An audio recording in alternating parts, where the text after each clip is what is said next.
What's going on YouTube? Today we have a Honda CRZ and we really don't get these too often. This is an older model car, but as you can see it's kind of bad. It's not too bad, it's just got a little water in there from washing the outside. The customer wanted it washed even though it was raining. You know, you sometimes get customers like that, but hey, whatever you paying for, we're gonna do it. But as you can see, it's not too bad.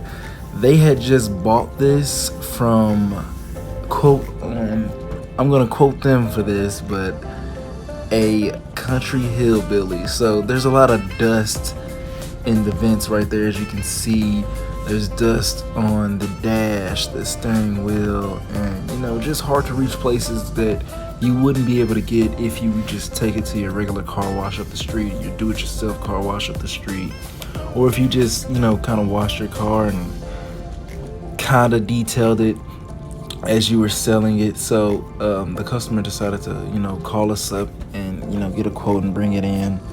So right here we're just doing a pre-vacuum.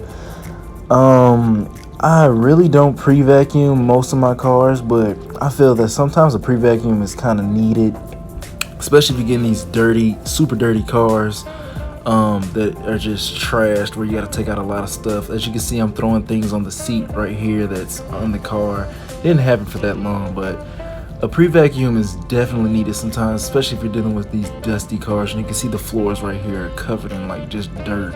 So right here we got Jaden, you know, just making sure he's cleaning the control panels right here that the customer is going to touch when he first gets in the car. You really want to focus in on these areas because the customer sees these the most. They're touching these things, they're grabbing things, they're looking, and this is one of the key parts right here that they're going to focus on when they get in the car. So you want to make sure the steering wheel and stuff is cleaned up. Now for these dirty spots right here, and this carpet, so to speak, if you've been detailing for a while, you start to notice what cars, you know, have cheaper carpet, or you know, it's kind of expensive carpet, a good carpet, what you would say.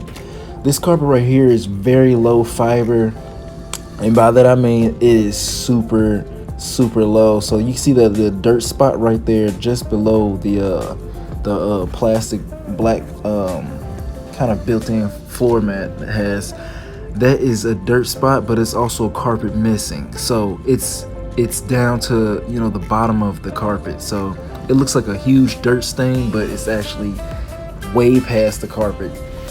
So we spin brushed what we could, you know, we soaked it up, pulled up a lot of dirt, a lot of mud, and then I just had to blow it out right there again. Make sure you just blow out in between the seats and stuff, just to make sure you get a good clean.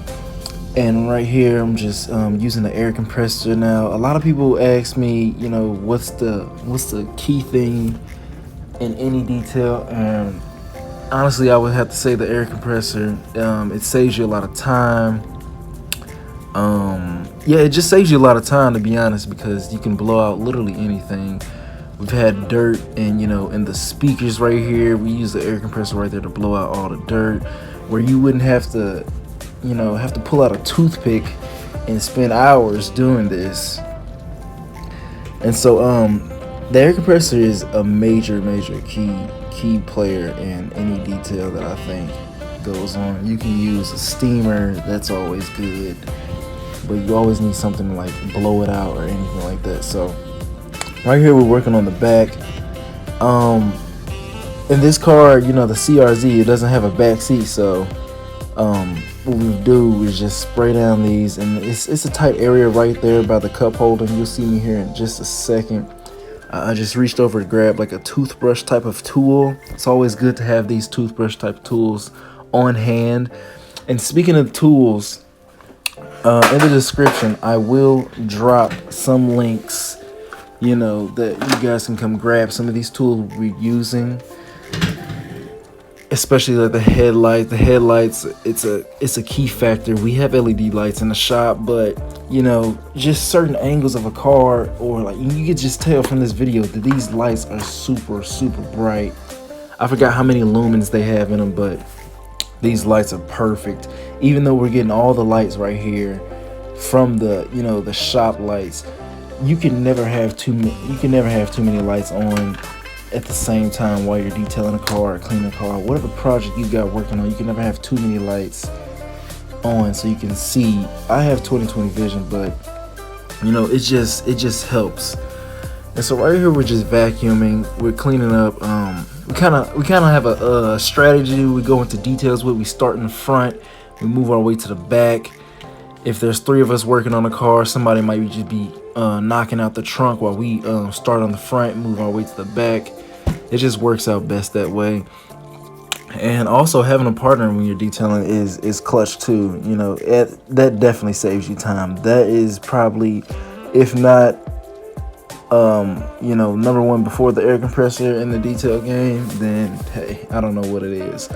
But as you can see, Jay's vacuum out the trunk right here, and it's kind of weird because you can tell that in these cars, like some of the cars, like you'll have cheap carpet, you know, down there where, you know, the driver and the passengers are, but they'll get even cheaper once it goes back to the trunk, and it's super fine fiber back there.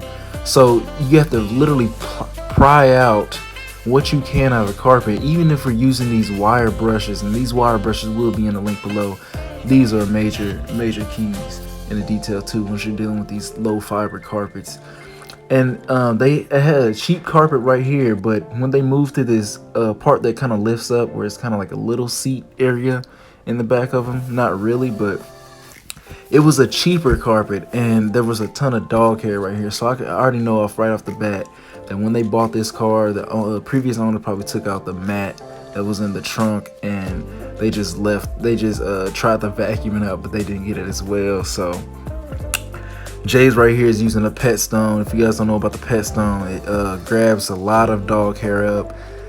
There's a lot of pet tools out there, but I still believe that this pet stone is kind of still holding the number one spot in my opinion. Yes, it has, you know, its